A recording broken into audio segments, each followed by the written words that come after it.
Katie, do you think the media has learned its lessons from 2016 and will cover the election differently in 2020, or is Trump destined to suck up all the oxygen again? I would say Trump's destined to suck up all the oxygen again. Pretty hard. Yeah, he's a genius at it. That is his genius. He games the press, I think, and his is one skill. He is such a good marketer and such a good manipulator of the message, right? But I think also, from the very beginning, I think we fell into a particular kind of trap where we said we don't want to normalize him. Mm-hmm.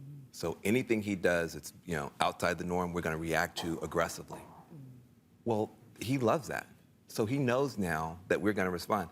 I sometimes think, what if you just had a week? It was no matter what you do, we won't cover you. And just like cover other stuff.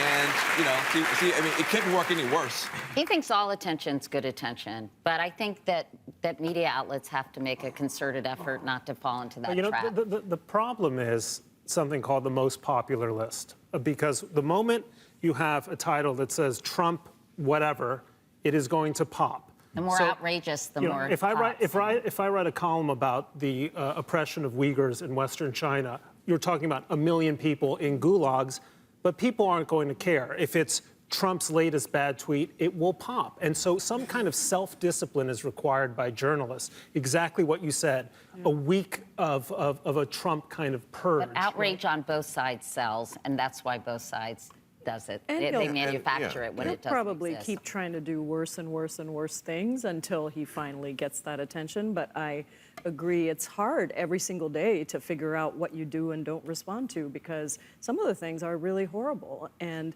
if he's going to fire Vindman and his brother and interfere in Roger Stone's sentencing, and I mean, you have to say something about it. You can't let that go. But it's tough. Okay, what do you think about Trump's 2021 budget? It is horrible.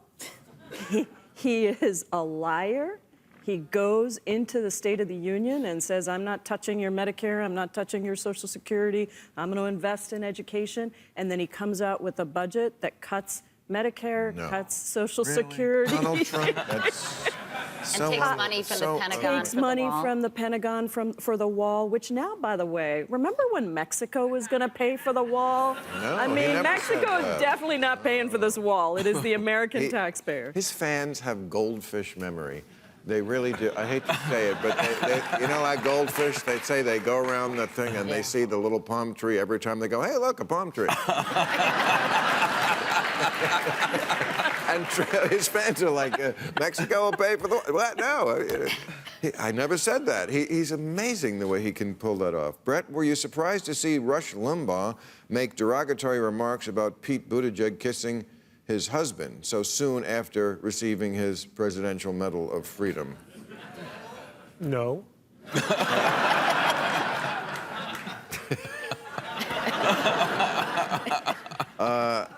Van, do you share some congressional Democrats' concerns that a Bernie Sanders ticket might impair their chances to hold onto the House in 2020? And that's a part about Bernie Sanders we didn't discuss, is the down ticket drag, perhaps. Some people, I'm sure, are not going to want to run with a socialist at the top of the ticket. It's hard to know. What I do know is that Bernie's particular brand of socialism is probably better described as grandparent envy. Right? If you're a young person, like, think about it. Your grandparents went to college for like $4, right? You say, I want that, right? Your grandparents, they get sick, if they got Medicare, they want to see a doctor. I want that.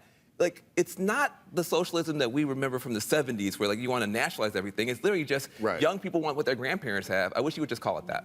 But here's what I don't understand about Bernie. I mean, one of the themes that he and his supporters make is we don't want Venezuela, we want Denmark. And the Danes will tell you we're, a highly socialized economy, but we're also a very vigorously capitalist economy. So what part of capitalism does Bernie like, and why doesn't he ever talk about it? Well, because I think he's trying to right some of the things that have happened over the last 30 years where we have really seen this economy go towards the biggest corporations and the wealthiest. So he has to call that out, right? Sure, but he can also say we want a dynamic economy. Sure, we want world-class companies. We want to be leaders in various industries. Why doesn't he say that? But he's not taking on any of those. He doesn't not say them. He's talking about the root causes of what's out there. You know, when I talk about Medicare for All, I say, well, look, I'm not asking to buy my computer from the government or my coffee from the government. I come from Seattle.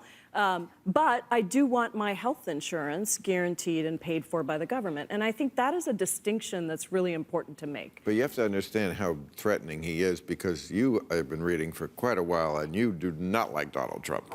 No. You think he is an existential threat, blah, blah, blah. But your recent column said, but if it's Bernie? I'm not going to vote for Trump. I didn't say that. I did not say I was going to vote for Trump. I will vote for a giraffe. But that's a bit of a cop-out. Well, of course it's a bit of a cop-out. Either he's so existential, there's only two choices.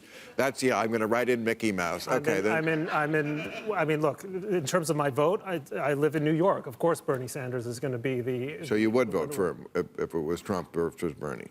No, I don't want the Democratic Party... But you're helping Trump if you don't vote for Bernie. To put the country to a choice where people like me will say these are two bad alternatives, and too many voters will say, you know what?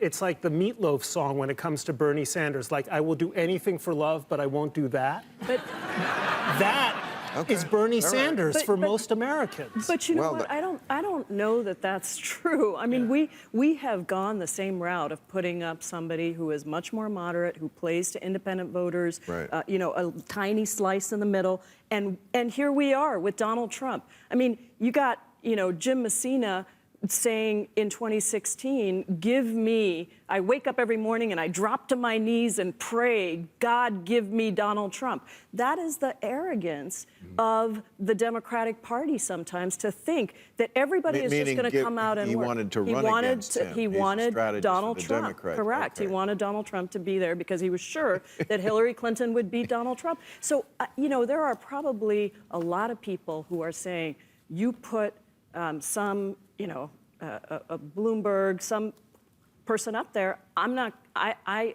don't know. We never know. I'm not going to vote for that person. So it's our job. Always surprising. Right. Who would you like Bernie to pick as his VP? Oh, I don't know. I haven't gotten there yet. We got to win. We got to win in South Carolina. I know who the VP is.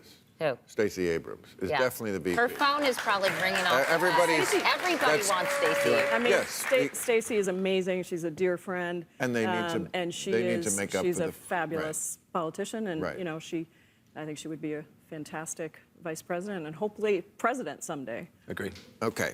Thank you, everybody. Happy Valentine's Day.